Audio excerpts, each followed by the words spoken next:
Hi marcha pui nia hi reng an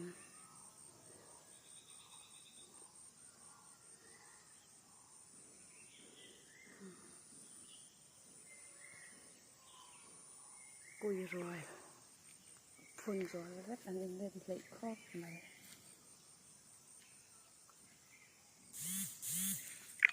thế ta ca ra để con cứ tí để lối xong tại anh tomato tết gì anh parme boka tại anh mấy anh thế ta có là treo rút tụi mày khi là mọi người cần giảm tiền rằng chọn hết thì mà chặt tê mà thêm ô rồi khát về chắc anh nha anh bố là bồi hay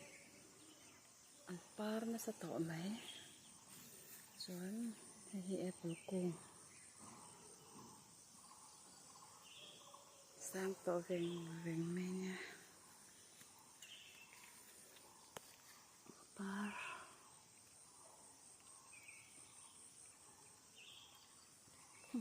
hết thì để lối vào khát đầu tiên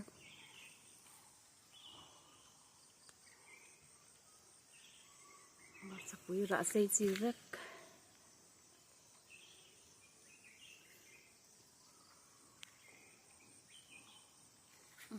đây lâu rã trên đây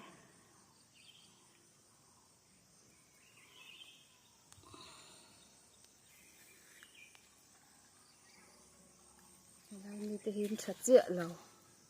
anh lại hiện kiểu rút lên nó sẽ đây rã bạc hạt nó riêng ăn khâu này là em còn nó sắp mấy người ta vội hiện lâu rõ trên đấy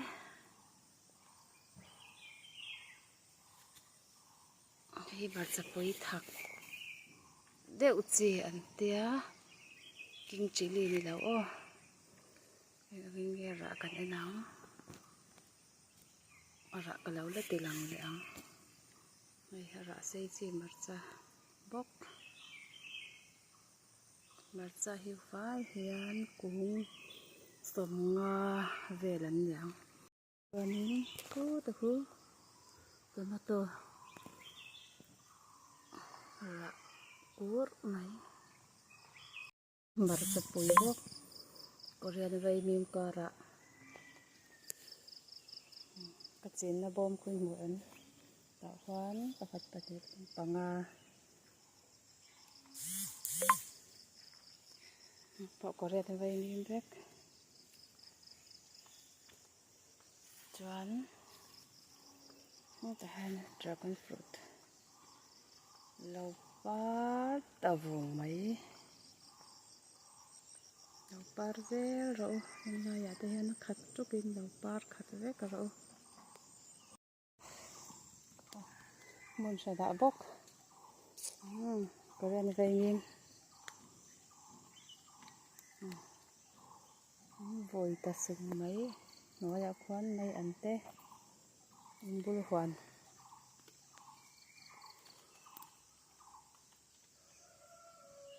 ôi số ta sao mà lâu này tọ mới được tọ kasam hai ta bộ khô phẳng ra ta bộ sao mà lâu này tọ cũng có tài hiền hay chăng con thì anh này ta ta không có tiếng gì mặc lụt cực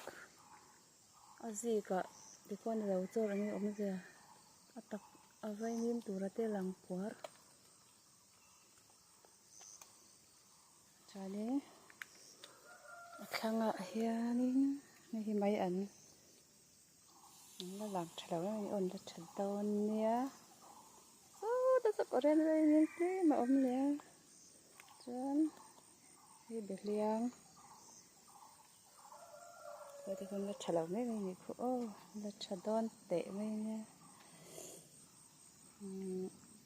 là sắm trọc chân sao còn sinh ái em ô mấy nọc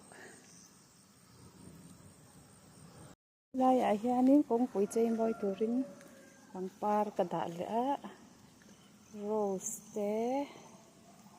ni pui par ka te hibiscus chuanin heng te hi par pawl la par tur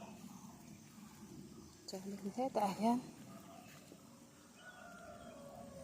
chawhpawlh na san u chi hrang hrang dah fin nuai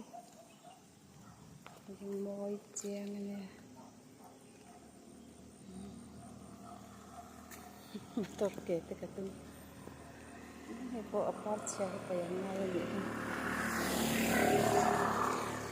par pawl aw tahan a khat vekin ka tlar thla mu le tahan par khat vek turin na se mi in min ruk sak ta vek ka ta te khon pakhat an ruk nan pawh bun chhum vek to le atangin ram chawr le ati hian potin ka hual ta itanga ka pangpar sawng bawr lian chi hrang hrang kala ram ti langang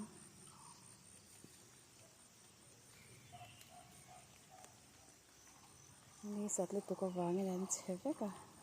hei rawh sura ngen an dawn lo dawk hluah ro aw pon par na hnu payangai rose khau ni ei he pawh par na hnu kat ngai chuan hi marcha kum hlun to kum hli na ni to ti hian hei kumin a tha deuh na ron ra te ha a ra dum chi nia hei a hmin hma chuan a ra dum a a hminin a ra ron sen ta vek ko ve ta ni hi ta ku marcha pui sei chi ka hmin chu aw sei lutuk chi ni te ma se ba khen a sei ta lo awm na hi ngei lo ania kumin chu tomato tha lo tlat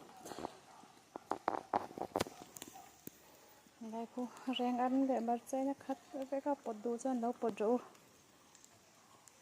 chuan hi mizoram marcha te mizo marchan te ang khan nia ka ko te ku ka thlai khoi na ba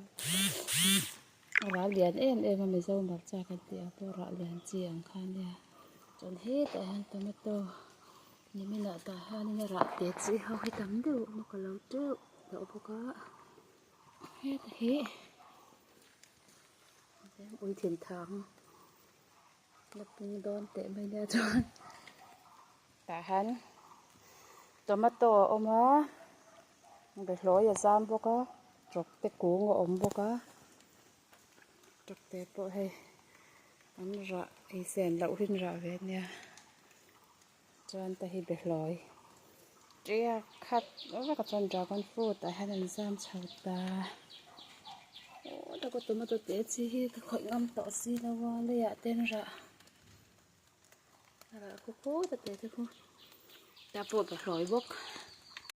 nan ma ma em o hei hi marcha kala ron so ang thak deuh an ti boka hi eng angera